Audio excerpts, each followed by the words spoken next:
हयाजू हवे मट तोला हम सुखतावे ठोला रे अखिया से झर झर गिरतावे लोर रे फोन न कोई के पूछे हाल के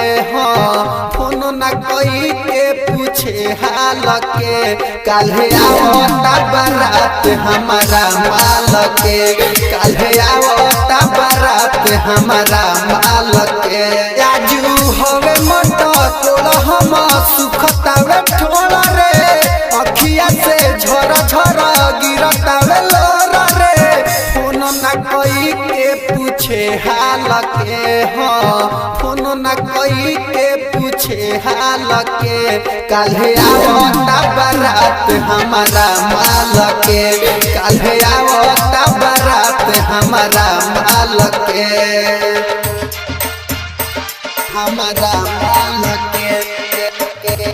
हमारा माल के हमारा माल के हमारा माल के म्यूजिक बाय डीजे उमेश हमारा माल के हमारा माल के कटाई बास मलवा के बास हमरो कटाई हो ओने उठी ऊपर डोली ने अर्थी मुरझाई हो उजाड़ी के हमर दुनिया लस में हदी रचाई हो प्यार मेनू दे के हमारा के धोखा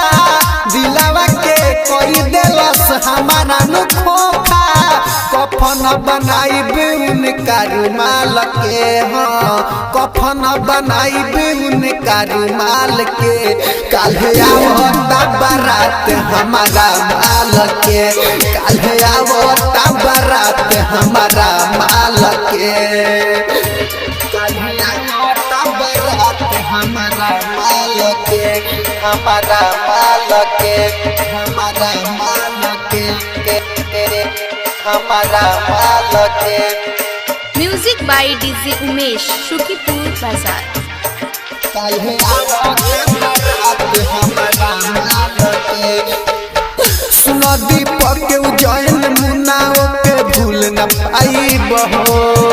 परिना भोर दिल से उले हम जहर खाई हो सजनमा सुनील के संगे हो तो चल जाई हो उनका के मान ले दिल और जान से अगला जन्म में मांगे भगवान से दिल बड़ी तोहफाई नया साल के दिल बड़ी तोहफाई नया साल के काल्हे आवता बारात हमारा माल के काल्हे आवता बारात हमारा माल के आजू हवे मट तोला हम सुखतावे ठोला रे अखिया से झर झर गिरतावे लोर रे फोन न कोई के पूछे हाल के